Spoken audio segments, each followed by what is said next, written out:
ఫిబ్రవరి 28న America Israel ప్రారంభించిన operation epic fury ఇప్పుడు కొత్త మలుపు తిరగడానికి గల్ఫ్ దేశాల ఒత్తిడి ప్రధాన కారణం. ఇప్పటివరకు తటస్థంగా ఉంటూ కేవలం రక్షణకు మాత్రమే పరిమితమైన గల్ఫ్ దేశాలు ఇప్పుడు నేరుగా ఇరాన్పై ఎదురు దాడికి దిగేందుకు సిద్ధమవుతున్నాయి. ముఖ్యంగా Saudi Arabia, UAE, Qatar, Bahrain దేశాలు తమ వ్యూహాన్ని మార్చుకున్నాయి. ఇరాన్ చేస్తున్న వరుస డ్రోన్ మరియు క్షిపణి దాడులు గల్ఫ్ దేశాల ఆర్థిక వ్యవస్థను, పౌర భద్రతను అతలాకుతలం చేస్తున్న తరుణంలో ఇక లాభం లేదు. ఇరాన్ను తమ సైనిక శక్తితో తుదిముట్టించాల్సిందే అనే నిర్ణయానికి ఇవి వచ్చినట్టు తెలుస్తోంది. ఇందులో భాగంగానే శాంతి చర్చల ప్రక్రియ తెరమీదకొచ్చింది. ఒకవేళ ఇరాన్ నుంచి సానుకూల స్పందన రాకపోతే ఏమవుతుంది? Watch the story.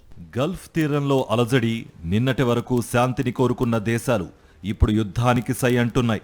గత 3 వారాలుగా ఇరాన్ ప్రయోగిస్తున్న వేల సంఖ్యలోని డ్రోన్లు, మిసైళ్లు దుబాయ్ విమానాశ్రయం నుంచి సౌదీ రిఫైనరీల వరకు విధ్వంసాన్ని సృష్టించాయి. ఇరాన్ పరమోన్నత నాయకుడు అలీ ఖమేనీ మరణం తర్వాత ఆ దేశం మరింత రెచ్చిపోయి గల్ఫ్ దేశాలపై దాడులను తీవ్రతరం చేసింది. మొదట్లో ఈ యుద్ధంతో తమకు సంబంధం లేదని ప్రకటించిన జీసీసీ దేశాలు ఇప్పుడు తమ ఉనికికే ముప్పు రావడంతో వెనక్కి తగ్గకూడదని నిర్ణయించుకున్నాయి. అమెరికా అధ్యక్షుడు డొనాల్డ్ ట్రంప్ ఇజ్రాయెల్ దళాలతో కలిసి ఇరాన్లోని క్షిపణి తయారీ కేంద్రాలను లక్ష్యంగా చేసుకునేందుకు గల్ఫ్ దేశాలు చర్చలు జరుపుతున్నాయి.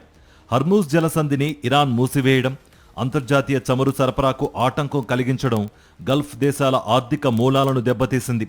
ఇరాన్ సైనిక శక్తిని పూర్తిగా నిర్వీర్యం చేయకుండా కాల్పుల విరమణకు అంగీకరించే ప్రసక్తే లేదని గల్ఫ్ అధికారులు స్పష్టం చేస్తున్నారు. పశ్చిమాసియాలో ఈ పరిణామాలు ప్రపంచ యుద్ధానికి దారితీస్తాయా అన్న ఆందోళన ఇప్పుడు సర్వత్రా వ్యక్తమవుతోంది. ఈ పరిస్థితులు చూస్తుంటే గల్ఫ్ ప్రాంతం ఒక భారీ యుద్ధక్షేత్రంగా మారబోతున్నట్లుగా స్పష్టమవుతోంది.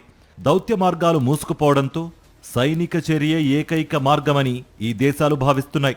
ఈ నేపథ్యంలోనే ఇరాన్తో చర్చలు జరుపుతున్నామని అమెరికా అధ్యక్షుడు అకస్మాత్తుగా ప్రకటన చేశారు.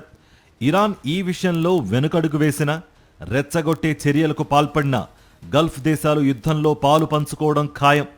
అమెరికా చేసిన కాల్పుల విరమణ ప్రతిపాదన విషయంలో ఇరాన్ వెనక్కి తగ్గినా లేదా రెచ్చగొట్టే చర్యలకు దిగినా పశ్చిమాసియాలో శాంతి స్థాపనకు తాడో పేడో తేల్చుకోవాలని గల్ఫ్ దేశాలు గట్టి పట్టుదలతో ఉన్నాయి. అందులో భాగంగానే సోమవారం నాటి ట్రంప్ ప్రకటన అని అంతర్జాతీయ మీడియాలో కథనాలు వెలువడుతున్నాయి.